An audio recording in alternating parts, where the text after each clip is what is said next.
It's the setup in the world and the sort of microcosm that Paul creates. You know, he sets up the building blocks. I read this book called Days of Rage, and I know it was based on loosely based on the Thomas Pynchon novel Vineland. I chose sort of not to read that, but this idea of a guy that's sort of stumbling around as an extra in the first part of the movie that's trying to catch up with this, vivacious revolutionary who's fallen in love, but, doesn't necessarily make the right choices and then is left on his own to, raise this child and is completely ill-equipped. He's haunted by his past. She leaves a wake of carnage through every character in this movie. And he's trying to be a father and failing miserably. And, just the setup of what Paul had of there he is at home thinking about his past, watching Battle of Algiers, smoking a bong. I was like, okay, we're going to take it from there. And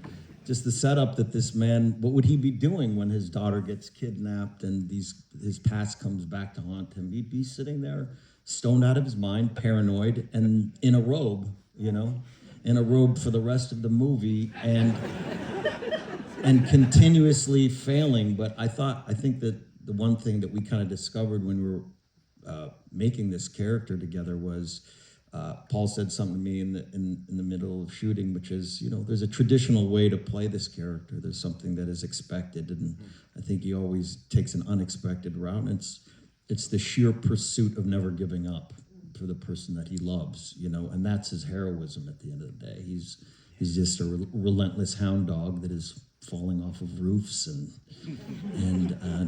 getting shocked, but he never gives up, and that's his heroism. He's a flawed protagonist, which I love to play.